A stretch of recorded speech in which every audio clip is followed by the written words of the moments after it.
Está no ar Estação Mulher, um programa do Grupo Mulher Brasileira, onde você pode opinar, divergir e debater os assuntos do seu interesse.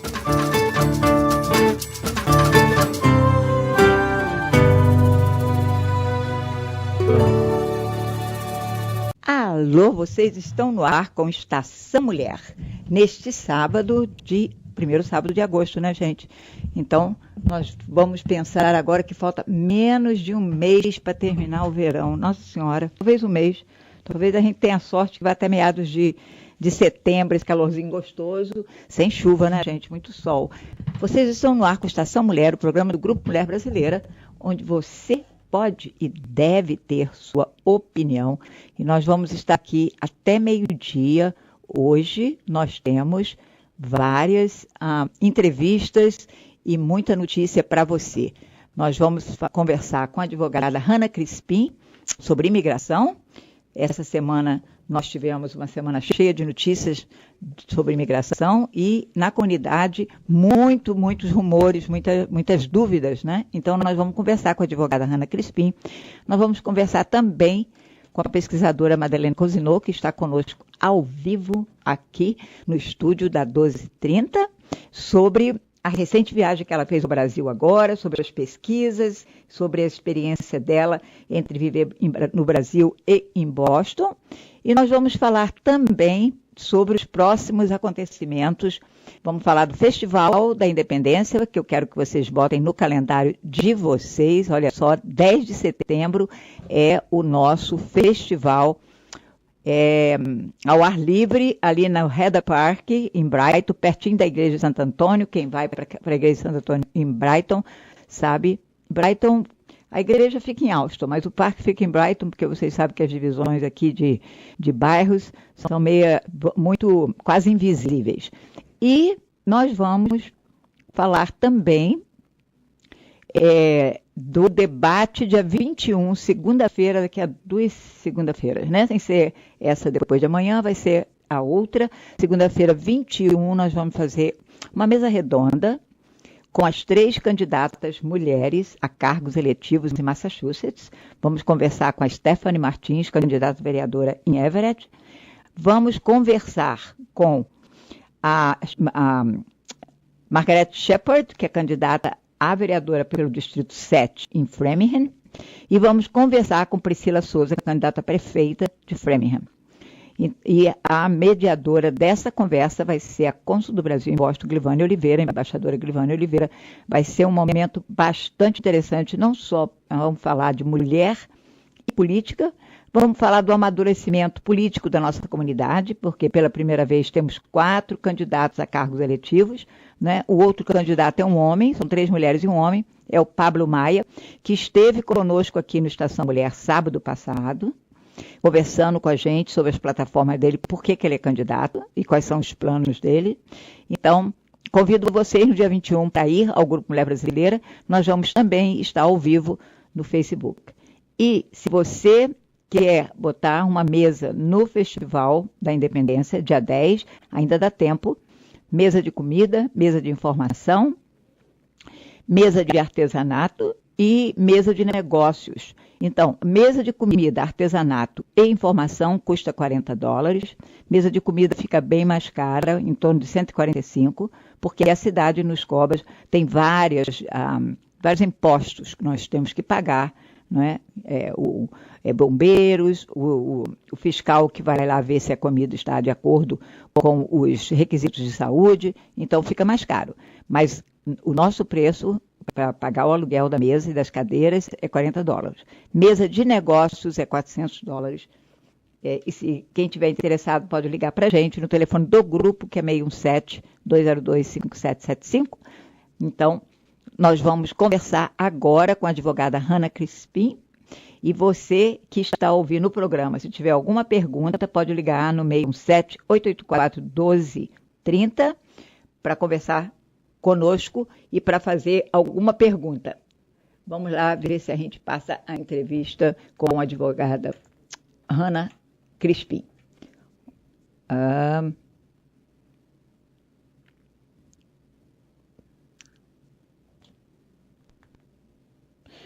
Eu não sei o que ouvi. Vamos esperar um minutinho. Ah, eu já sei. Espera.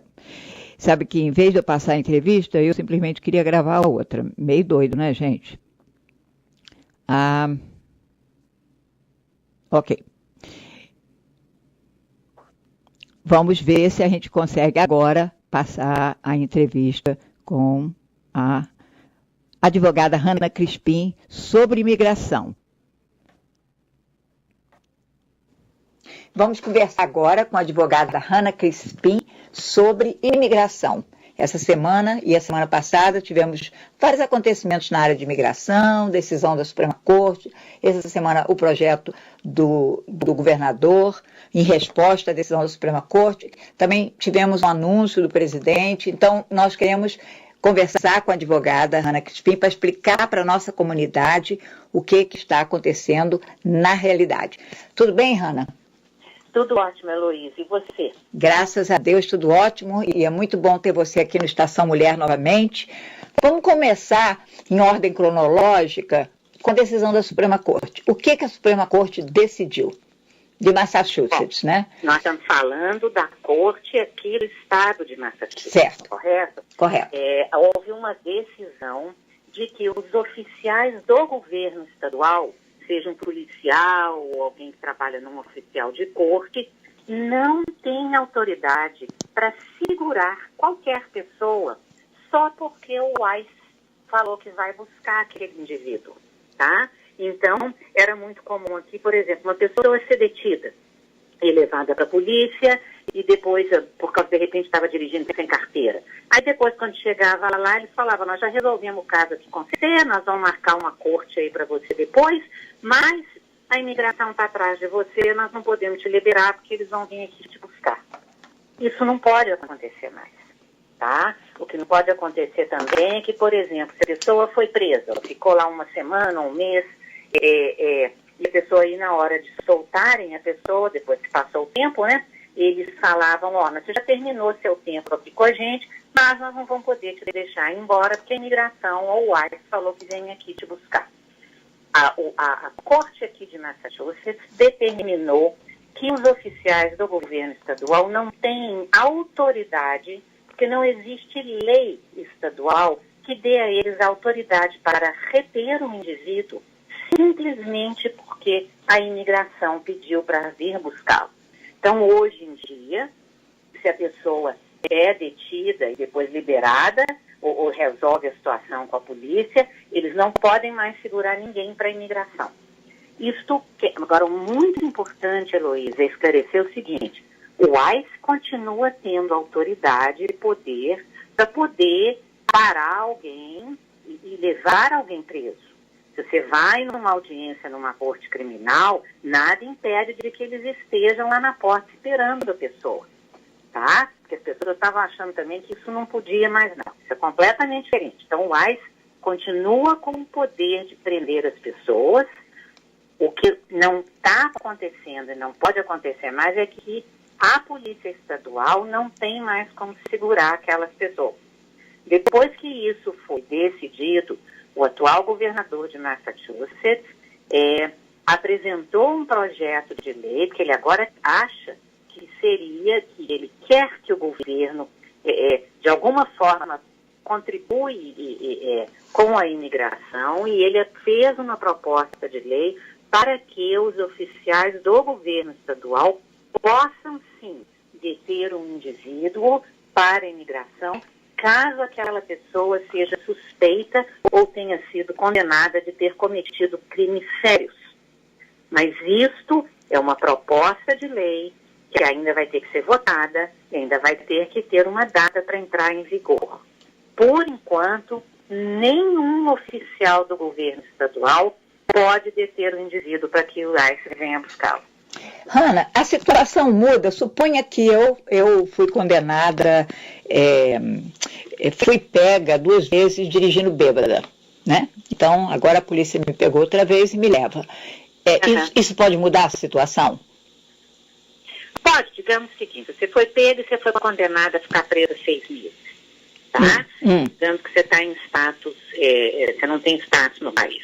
Então, você acabou de cumprir o seu tempo lá de prisão, chegou a hora deles te soltarem. Antes, o que a gente via muito acontecer é de que os oficiais na prisão falavam, olha, você já acabou com o seu tempo, nós podemos te liberar, mas tem um papel aqui falando que o ICE quer vir te buscar. Então, nós podemos segurar e você vai ficar aqui preso até que o ICE venha te buscar.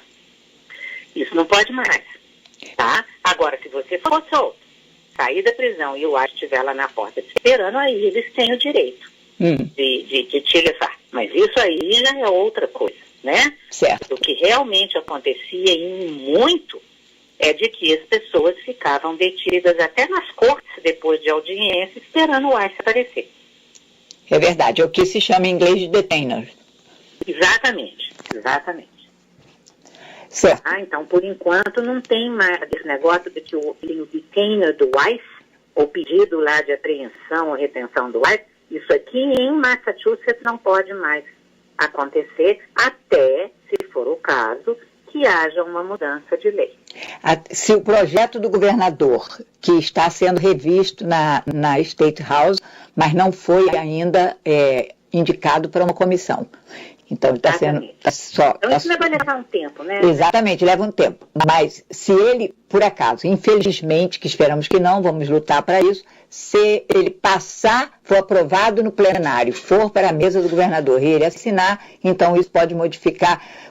Quem é que tem, você sabe dizer qual é o poder da Suprema Corte em relação ao governador? Quer dizer, o governador, esse projeto do governador pode entrar em vigor, embora a Corte Suprema de Massachusetts tenha decretado que não? Não existe um conflito de autoridade? Sabe por quê? Claro, não. Não, porque a decisão do juiz, tá, foi uma coisa muito bem escrita, foram 34 páginas, mas o que importa, se você ler a conclusão só da decisão, é muito interessante, porque eles falam o seguinte, não existe lei em Massachusetts que dê autoridade a um oficial a segurar alguém. Então, o que o governador Baker está querendo é que ele quer criar uma lei sim. de autoridade. Você está entendendo? Estou entendendo. Então, fazem ainda fala um pouco sobre violar a Constituição, mas o que o governador está propondo, ele está sendo inclusive cauteloso, que a proposta de lei não é que de forma geral pode segurar todo mundo, eles estão sendo, como é que fala, focando, né, que a pessoa só vai poder ficar detida, o oficial do governo só vai poder segurar a pessoa caso ela seja suspeita ou tenha cometido crimes sérios, crimes de violência, crimes que envolvam drogas, armas, coisas desse tipo. Entendido. Certo. Então, agora vamos falar um pouco do anúncio do presidente essa semana, que está causando tanto reboliço, tantos rumores. O presidente, né, anunciou uma proposta de imigração, que ainda não foi encaminhada ao Congresso, pelo que eu entenda, que não só corta o número pela metade de legalizações que poderiam ser feitas, de green cards que poderiam ser feitas, mas também muda o critério para dar green card, para a pessoa qualificar para o green card. Quer dizer, a reunificação da família ficou menos valorizada em troca da pessoa ter qualificações profissionais, ser bastante qualificada. Bom, de forma geral, ele quer reduzir realmente pela metade, o número de pessoas que podem receber o green card todos os anos. Então, uma das maneiras que foi proposta, e vamos outra vez enfatizar, gente, de que isto foi uma proposta de lei. Agora vai ter que haver um estudo, vai ter que haver uma votação. O Congresso, tanto a Câmara quanto o Senado, tem que votar para que, se isto for aprovado, seja assinado como lei e tenha uma data para entrar em vigor. Então, isso não é nada que vai acontecer da noite para o dia. Mas, de forma geral, o que eles estão querendo, uma das coisas que eles estão propondo é de que, por exemplo, limitar o grau de parentesco, digamos assim, ou os tipos de familiares que um cidadão americano pode pedir ou pode dar green card. Então, hoje em dia, o cidadão americano, ele pode legalizar pais cônjuges, né, marido e mulher, filhos de qualquer idade, inclusive filhos casados, e irmãos. Nessa proposta, o cidadão americano poderia simplesmente legalizar marido, mulher e filhos menores. Então, a ideia é de cortar que um cidadão possa legalizar os pais, possa legalizar irmãos, possa ligar filhos maiores de idade, sejam solteiros ou casados. Eles querem acabar também com a loteria do Green Card, que para o nosso caso não faria tanta diferença, já que o Brasil não faz parte dessa loteria. Eles querem diminuir drasticamente também o número de refugiados que entram no país. E eles também fizeram uma sugestão esse tipo de legalização baseado em mérito, né? Que a pessoa tem que ter formação, tem que ter diploma, tem que ter qualificação. Tem que falar inglês. A condição financeira, o que é um contrassenso, nós sabemos muito bem, Heloísa, levando em consideração de que existe uma falta tremenda de mão de obra no país, inclusive ao que 2 semanas ou 3 semanas atrás, o próprio presidente assinou em forma extraordinária uma autorização para incrementar em 15 mil o número de vistos H2B que são concedidos. H2B é um tipo de visto de trabalho temporário para mão de obra não qualificada. Então ele fez uma coisa 3 semanas, 2 semanas atrás, e agora ele apresentou uma proposta de lei completamente diferente do que ele fez algumas semanas atrás. Então vamos ver. Hanna, já tem gente ligando para a gente preocupado porque, por exemplo, ligou uma pessoa que queria pedir o green card para a mãe que está no Brasil, por exemplo, e preocupado se isso aí vai prejudicar. Bom, a lei não está em vigor, então, em princípio, não deveria. Mas pode haver um clima favorável a que esse processo de green card comece a demorar mais ainda? Demorar não, mas já que você mencionou isso, o importante é esclarecer uma coisa aqui, tá? Se você tem irmão, se você é cidadão, você tem irmão, você tem filhos casados, você tem pais, a hora, se for o caso, por precaução de entrar com as aplicações para os familiares é agora. Porque se você entrar, digamos, com as aplicações agora ou quanto antes possível, se esta lei for aprovada, ela vai ter uma data para entrar em vigor. Isso quer dizer que até a data que a lei entra em vigor, eles são obrigados a aceitar as aplicações. Então, se você, por exemplo, no próximo mês resolve mandar um pedido, se é cidadão, você manda pedir, entrar com um pedido para o seu irmão, você entra com um pedido para o seu pai, por exemplo, mesmo que a lei mude daqui a 3 meses, como o seu pedido já está lá, ele vai continuar lá e ele tem que ser honrado. Porque as leis não são retroativas. Então, quando elas entrarem em vigor, vai ser a partir daquela data e não com que as coisas que já estavam pendendo na imigração. Entendeu, Luiz? Eu entendi. Uma coisa que perguntam muito aqui é se irmão pode pedir para irmão. Irmão pode entrar com a aplicação para irmão que é cidadão americano, tá? O único problema é que esses pedidos ficam pendendo 12 anos. E neste tempo de espera, a pessoa que lá na frente vai receber o green card não tem direito a receber nenhum benefício. Que tipo de benefício? Autorização de trabalho, tirar social e tirar carteira de motorista. E para que eu quero o green card se eu não posso trabalhar? Como é que eu vou viver aqui se eu não posso trabalhar, se eu não tenho social? Mas assim é a lei, né? Porque a lei de imigração, ela tem que determina as categorias de familiares que pode se beneficiar. Existe a categoria dos familiares que são imediatas e as que não são imediatas. Desculpa, as não imediatas não têm direito a receber autorização de trabalho enquanto estão aqui. Isso já é há muitos e muitos anos que a lei é assim. Então não tem jeito. Muita gente, na realidade, quando você faz um pedido para o seu irmão, a base da lei é de que, de repente, essa pessoa está fora dos Estados Unidos e futuramente virá para cá. O fato de você ter que esperar 12 anos é porque existe um número limitado de vistos que são concedidos todos os anos. Se não me engano, são 65 mil vistos, tá? E a demanda é 10 vezes maior. Isso quer dizer o quê? Que em vez de eles receberem 65 mil pedidos de visto por ano, eles recebem 650 mil. E aí você entra nessa fila que parece que não tem fim. Verdade. Tá? Mais alguma coisa que você gostaria de ressaltar que é importante falar nesse momento? Olha, foi uma semana, essas últimas semanas tem sido de muita coisa falando. Agora, 2 coisas rapidinhas que eu gostaria de falar. Primeiro, a gente tinha uma outra proposta de lei que foi feita há pouco tempo atrás. Foi de 2 senadores que fizeram uma proposta que a gente está chamando de Dreamers, de 2017, que é uma lei que beneficiaria e daria o green card para jovens que entraram no país com menos do que 18 anos até 2014. Mas isso também está só no papel, só na proposta. Vai ter que ser feito um estudo, vai ter que ser apresentado para que haja uma votação e, caso seja aprovado, uma data para isso entrar em vigor.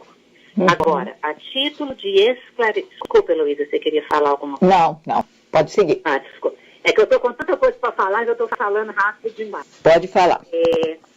Um esclarecimento importantíssimo para a comunidade, porque esta semana nós recebemos nem sei quantos telefonemas e mensagens de pessoas achando que tem algo novo e que quem tem DACA pode se legalizar. Absolutamente não. Quem dera isso fosse verdade. É verdade. Né? Claro. Quem DACA possivelmente poderá se beneficiar se esse tal Dreamers que eu acabei de falar algum dia virar lei. A única forma que existe de uma pessoa poder, se for o caso, se beneficiar através de uma oferta de trabalho, quer dizer, não é um processo de DACA, isso é uma exceção de tudo isso que eu estou falando, é o seguinte: digamos que o jovem tenha DACA, que ele recebeu o primeiro DACA antes dele cumprir 18 anos, e que ele vem mantendo o DACA válido, nunca deixou expirar, nunca cancelou. Se este jovem tiver uma oferta de trabalho e ele puder comprovar, entre outras coisas, de que ele tem experiência na área do serviço que está sendo oferecido para ele, ou que ele tem formação, quer dizer, ele tem diploma, aí ele pode fazer um processo que lá na frente vai receber o green card, mas o processo, na realidade, pertence ao empregador, tá? Então, não é nada disso de que quem tem DACA pode legalizar, não. É só no caso de oferta de trabalho para quem tem DACA, recebe o DACA desde antes de cumprir 18 anos e nunca deixou cancelar. E no momento nós não sabemos de alguém que tenha, com quem tenha acontecido isso, que tenha se beneficiado disso, né, Ana? Olha, eu já vi casos de pessoas eu tenho casos de pessoas que estão com esses processos pendendo. Que ótimo. Tá, mas não ainda com o green card em mão. Isso é possível legalmente, não vou nem entrar nos detalhes de porquê, porque senão a coisa fica complicada, mas só se aplica para esta situação específica, para mais nenhuma outra. Então, é muito errado falar, muito errado, não é pouco não, de que quem tem DACA tem jeito de pegar green card. Coisa diferente. E vamos, inclusive, ressaltar daí a importância da pessoa não deixar o DACA vencer, porque, infelizmente, a gente recebe gente aqui que diz, eu preciso renovar, mas já venceu. Não deixar vencer, porque na hora que vence, a pessoa voltou ao estado de indocumentação, né, Ana? Exatamente. E isso é algo que a imigração já há muito tempo vem falando, alertando e pedindo para as pessoas entrarem até com pedido de renovação até 6 meses antes de vencer. Exatamente, porque está demorando, parece que está demorando um pouco para renovar. Está demorando, sim. Então, quem está ouvindo o programa, por favor, gente, preste atenção. Se você tem DACA, preste atenção na data de vencimento e procura a gente, ou procura um advogado, procura quem você confia para fazer a renovação. E se você não tem, mas agora está fazendo 15 anos e qualifica, chegou aqui antes de 2007, até 2007, procura também para se informar, para ver se você pode pedir seu DACA, né? Claro, o DACA continua valendo e é muito importante a pessoa se beneficiar. E aproveitarem, aquelas que têm o direito, é muito importante que mantenham o válido. Verdade. Ana, super obrigado. Mais alguma coisa que você gostaria de dizer? Gostaria, se eu posso, nós estamos procurando pessoas para trabalharem Por favor. No escritório. Precisamos de ajudante no escritório, seja em tempo integral. Por favor, entre em contato através do 617-421-9090. É para o nosso escritório de Nidram e fica na saída 19B da 95. É, obviamente, necessário a pessoa ter autorização de trabalho válida, ou ter green card, ou ser cidadão americano. Olha aí, gente, vocês que estão procurando emprego, aproveita, né? Porque não é todo dia que a gente tem uma oferta assim, na rádio para trabalhar num local legal e você, né? É um ambiente legal. Hanna, super obrigada. Eu posso falar, o clima é muito bom, viu? Imagino. Deve ser muito legal mesmo. Super obrigada, viu? Aqui. Um abraço, Heloísa, tudo de bom, um ótimo fim de semana para todos. Se Deus quiser, para você também. Obrigada. Então, vocês ouviram a entrevista, né, com a advogada Hanna Crispim, falando de imigração. Espero que tenha respondido muitas das perguntas de vocês. E agora a gente vai conversar com Madeleine Cousineau. E vai ser muito bom saber da experiência dela no Brasil, como é que é viver no Brasil, pelo menos por 2 meses, e ter planos de ir para o Brasil, né, e viver em Boston, e as pesquisas dela. A Madeleine, a gente se conhece há muitos anos, né, Madeleine? Dá um bom dia para os nossos ouvintes. E eu quero que a Madeleine se apresente. A Madeleine é ativista. Eu conheço a Madeleine como ativista, porque nós nos conhecemos há uns 20 anos, pelo menos, e ela é envolvida nesse movimento da terra no Brasil, com o padre Ricardo e outras pessoas. Madeleine, conta pra gente, quem é a Madeleine Cousineau? Como? Quem é Madeleine? Quem é? O que você faz? Qual é o seu interesse no Brasil? Onde que isso começou? Há muitos anos atrás, quando estive na pós-graduação, me interessou muito na teologia da libertação. E como socióloga, eu queria saber como surge esse novo jeito de ser igreja. Porque no passado a igreja foi sempre aliada com os ricos. E essa opção pelos pobres, como isso surgiu? Então, em 83, eu fui para o Brasil pela primeira vez, para conhecer os raízes não só religiosas, mas também sociais. O que aconteceu na sociedade que pode explicar essa mudança. Então, eu fiquei lá 4 meses, voltei, escrevi minha tese de doutorado e foi publicado. Isso foi em 86. Depois, voltei em 91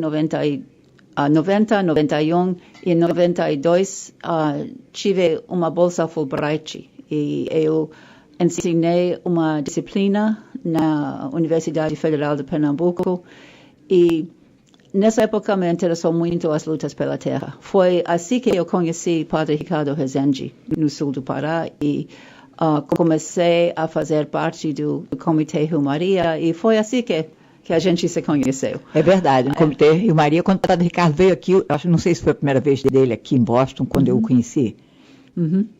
Início dos anos 90, talvez. Foi. Deve ter sido 95, 96, porque o grupo já existia, eu acho. Então, voltei em 97, 98 para conhecer um pouco mais o meio social. Eu fiz pesquisas no Rio de Janeiro e em Duque de Caxias. E em 97 eu tive um colega canadense que era um professor visitante na Universidade Federal de Minas. E ele me convidou a dar uma palestra para seu curso. E eu fiquei com amigos que se tornaram grandes amigos. Delcio e sua esposa Carla. E eu sempre tinha vontade de voltar a Belo Horizonte. Então, 2 anos atrás, eu consegui uma pequena bolsa de pesquisa da minha faculdade e fui lá. E depois consegui mais uma bolsa de uma outra entidade por este ano e me apaixonei dessa cidade. Eu gosto demais de Belo Horizonte. E fui lá, esta vez para conhecer as pastorais sociais da igreja. Uhum. E a pastoral que me interessou mais foi a pastoral de rua, porque eles ainda estão usando a metodologia de Paulo Freire para conscientizar as pessoas, para ter um sentido da sua própria dignidade.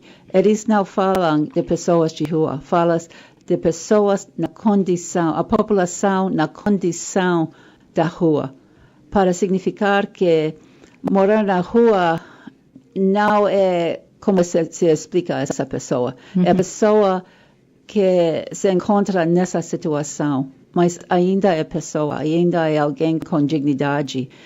E eu preciso voltar, não só porque gosto muito do Brasil, mas também porque eu não terminei com essa pesquisa. No final desses 2 meses, conheci uma freira oblata, a irmã Cristina, e ela é uma pessoa muito humilde. Ela não falou muito do seu papel nos movimentos sociais, mas falando com outras pessoas, eu descobri que essas irmãs organizaram as pessoas pobres, especialmente as pessoas na condição de rua, e são, não sei como dizer, a força atrás de 2 movimentos nacionais. Movimento de pessoas da condição de rua e o que é ainda mais interessante, o movimento de catadores de materiais recicláveis. Uhum. Elas organizaram 20 anos atrás, acho, pessoas que eram catadores de papéis, que assim eles procuravam no lixo coisas que se pode vender, e esse movimento tornaram essas pessoas como profissionais da reciclagem, que agora eles têm um grande galpão em Belo Horizonte, onde eles processam todas essas materiais, e agora é o movimento nacional. Uhum. E foi interessante para mim, porque o que sempre procuro é qual é a influência de pessoas religiosas nos movimentos sociais. Esses movimentos são autônomos, não são movimentos da igreja, mas vêm dessas religiosas. Uhum. E isso me interessa muito. Eu tenho esse mesmo interesse que você por esses movimentos sociais que são provocados por religiosos, mas que tomam, né, dimensões grandes. Madeleine, o que você descobriu nesse movimento das pessoas de condições de rua? Você notou alguma diferença nos 2 meses que você estava lá? No empoderamento das pessoas? Como que elas trabalham? Como que elas usam Paulo Freire para dignificar essa condição? Eu tenho que pesquisar isso mais, mas o que eu vi no pouco tempo que estive lá é que na pastoral de rua eles reúnem para discussões e a metodologia antiga da ação católica francesa, ver, julgar, agir. Uhum. E quando você entra nessas reuniões, no início parece que nada está acontecendo, que as pessoas estão lá batendo papo, que não é muita não significa muito, mas quando você fica e escuta, você vê que, num certo momento, o animador ou a animadora do grupo vai começar a fazer algumas perguntas, algumas sugestões. Por exemplo, não foi mesmo tipo, foi mais ou menos o mesmo tipo de reunião, mas foi uma reunião mensual desse grupo. E uma das coordenadoras começou a falar sobre ocupações de terra, ocupações urbanas. E eu achei que ela estava tentando informar as pessoas das possibilidades do que eles poderiam fazer. Tem consequências diferentes. Por exemplo,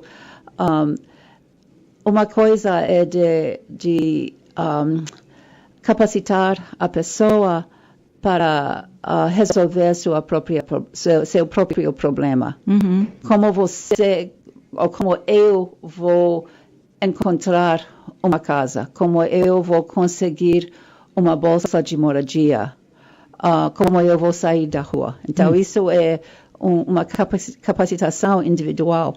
Mas também, quando eles falam sobre ocupações, eles estão sugerindo uma maneira para mudar a estrutura da sociedade também. Uhum.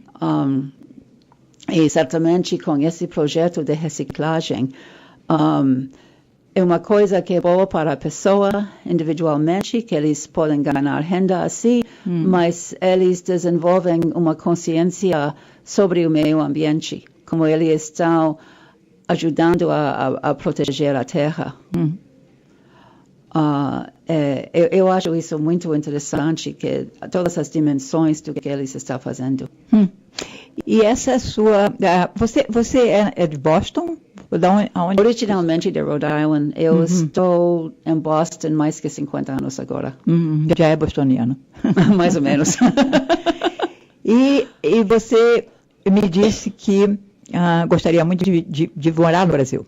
Gostaria, Ficar no Brasil. Então, o que faz uma pessoa americana, bostoniana, querer morar no Brasil na atual conjuntura em que a gente é tão crítica do Brasil, se fala tanto em violência urbana, não é? Numa política que é completamente frustrante, não que seja diferente daqui. Isso. Porque eu acho até aqui pior do que no Brasil. Para te dizer a verdade, eu falei para os brasileiros que me perguntaram sobre o nosso presidente, que vocês tem o desastre e nós temos o palhaço. É verdade. Eu acho aqui, o governo aqui eu acho muito pior do que o governo no momento no Brasil, porque aqui existe uma intenção maléfica e uma consequência maléfica. E no Brasil pode até ter, mas é mais uma nuance, não sei, é mais é diferente. Enfim, o que faz você e o John, seu esposo, que está aqui, quer dar um bom dia para os ouvintes, John? Você sabe falar português. You can say good morning. Bom dia. Bom dia. O John diz que está aprendendo português, mas ele fala português, ele está só inibido. O que faz você, e eu imagino que o John compartilhe com você essa vontade, o que faz vocês terem vontade de morar no Brasil? Acho 4 motivos. Em Belo Horizonte, uma coisa é o clima. Depois desse inverno aqui, onde tivemos 2 metros de neve, o inverno em Belo Horizonte quer dizer que a temperatura vai cair até 10 graus em julho. E no resto do ano é muito mais quente. Então, eu tenho medo sobre a mudança de clima. Então, eu acho que Belo Horizonte será no futuro um bom lugar para morar, por causa das montanhas, que modera o clima um pouco. Então, o clima de hoje e o clima no futuro é um motivo. Outro é custo de vida. Somos aposentados e quando você tem uma renda reduzida, é difícil morar em Boston. Em Belo Horizonte, se queremos parar para tomar um café, podemos. Aqui em Boston, temos que economizar todo o tempo. Então, é mais difícil para pessoas da nossa idade aqui. Eu tenho 4 motivos, estou lembrando somente 3. Por favor, lembre dos outros 2, mas esse que você falou, que aqui você pode, no Brasil você pode parar para tomar um café, aqui você tem que economizar, isso é que os brasileiros dizem lá, né? Aqui eles podem consumir e no Brasil não podem. Se uma pessoa é da idade de trabalhar, é uma coisa, você pode ganhar muito mais aqui, mas se você está aposentado, é diferente.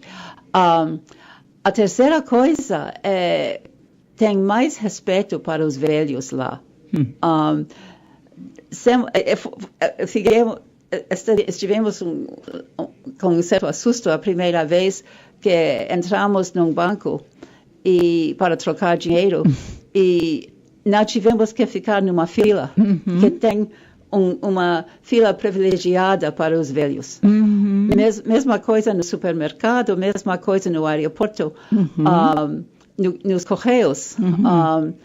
E se tivéssemos uma cartão de identidade, nós poderíamos usar o ônibus sem pagar.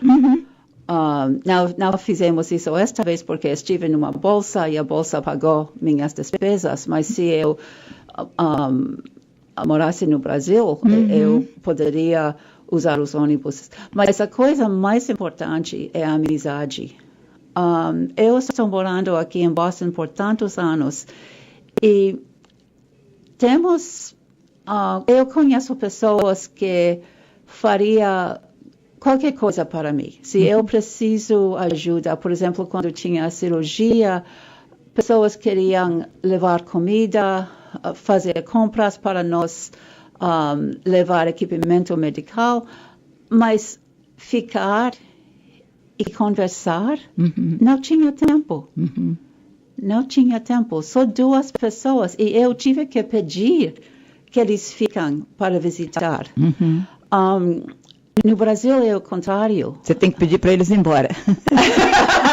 Mas não queremos pedir que eles vão embora, porque gostamos tanto dessa amizade. Por exemplo, esse casal que eu conheci 20 anos atrás, eles se tornaram bons amigos em muito pouco tempo. E uma noite, John teve um golpe na cabeça, uma prateleira na nossa cozinha foi muito duro e ele teve medo de ter uma concussão. Eu liguei para esse amigo, que é professor de medicina aposentado, e ele chegou na nossa casa muito rapidamente. E a esposa dele veio também só para visitar comigo. Esse tipo de companhia que tivemos com várias pessoas, eu acho que nessa região dos Estados Unidos não é só o clima que fica frio, as pessoas são muito fechadas também. Então isso é difícil para nós, porque voltando do Brasil, nós sentimos muito isolados, com muita saudade dos nossos amigos lá. No Brasil tem sempre alguém passando, ou tem sempre uma festa, né? Ou um acontecimento, né? É verdade. Aqui as pessoas têm o hábito de marcar com antecedência, ou de perguntar se pode ir, mas a cultura é bem diferente, né? A cultura é bem diferente. E se vocês pensam em ir para o Brasil, você pensa em ficar lá ou aqui, ou você pensa em ficar lá? É difícil dizer, porque temos família aqui. E acho que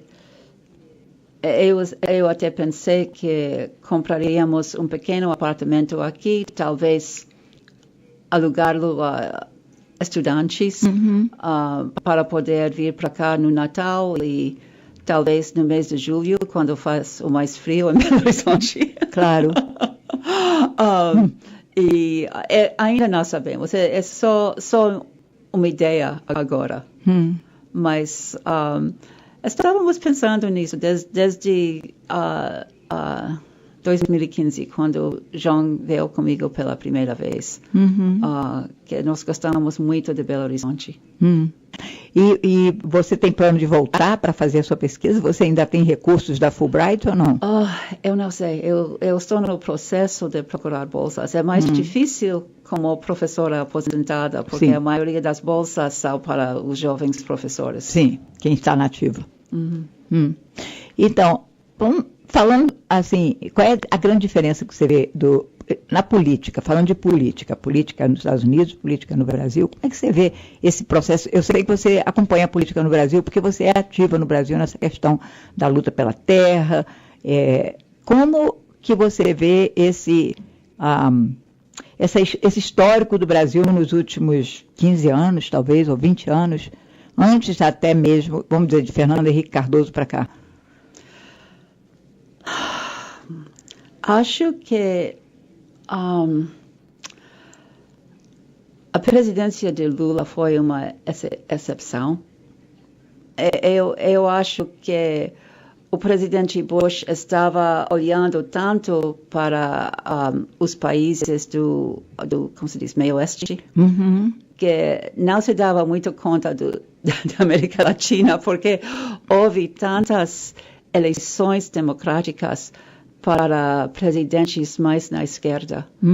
E no Brasil, os meus amigos não falam do impeachment da Dilma, falam do golpe.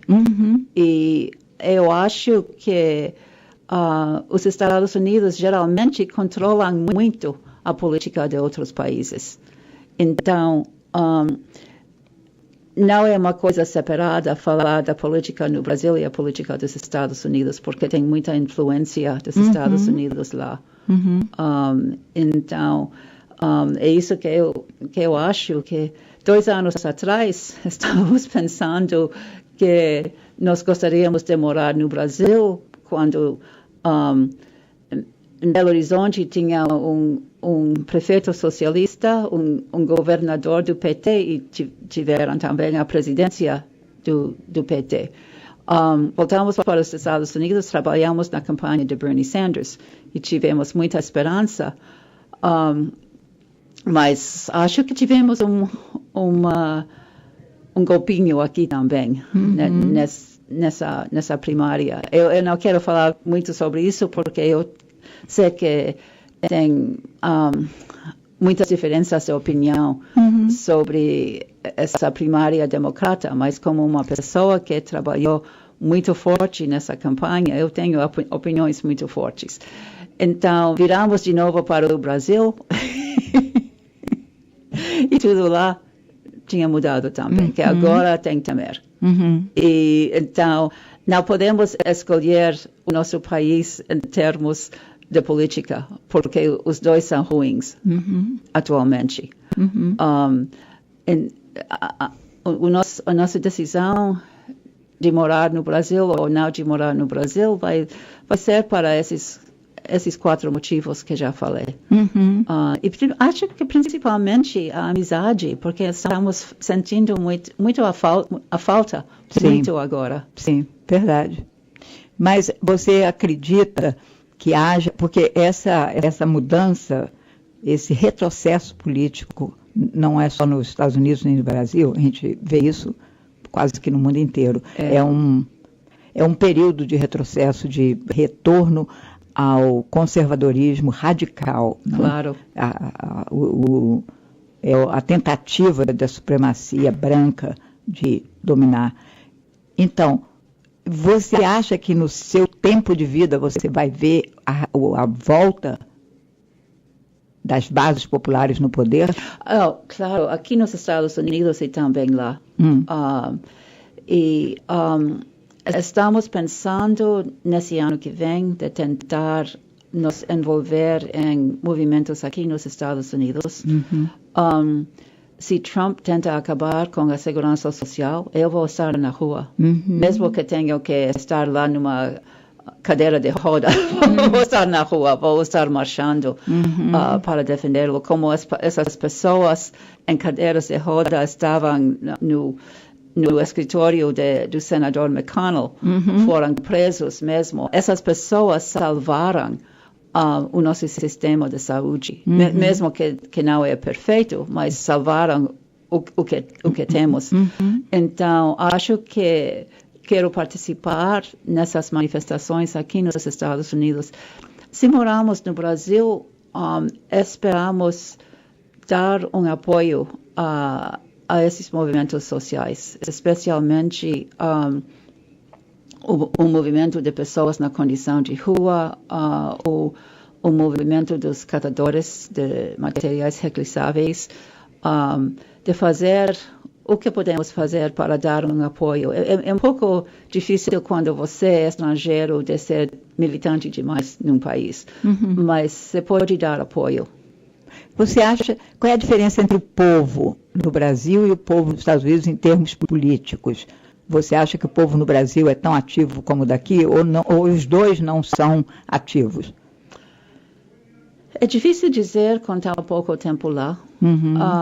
Estivemos lá durante a greve geral e nunca se vê uma greve geral aqui.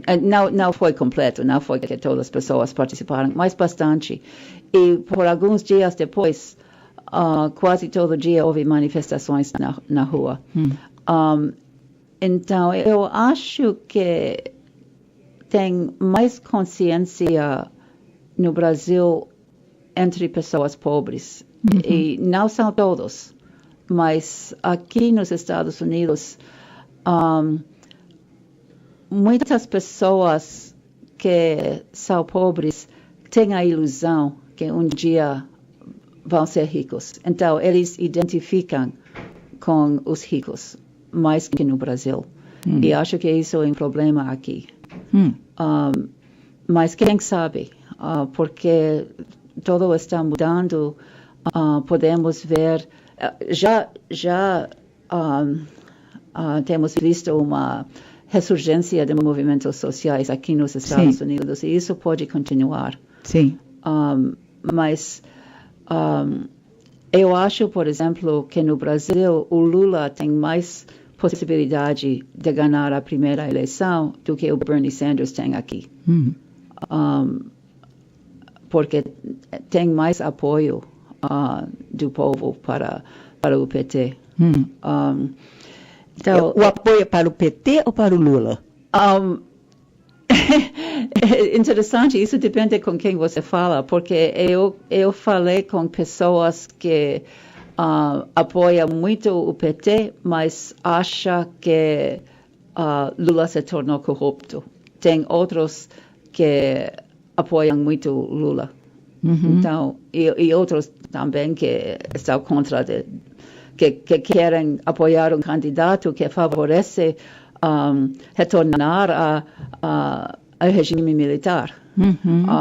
E então, eu não fiz uma pesquisa sistemática sobre o apoio, sobre a política, mas só conversando com pessoas aqui e lá, e é difícil dizer. Falando com um motorista de Uber, falando com as pessoas nas pastorais, acho que muitos falaram sobre as mudanças positivas que aconteceram durante o governo de Lula. Sim.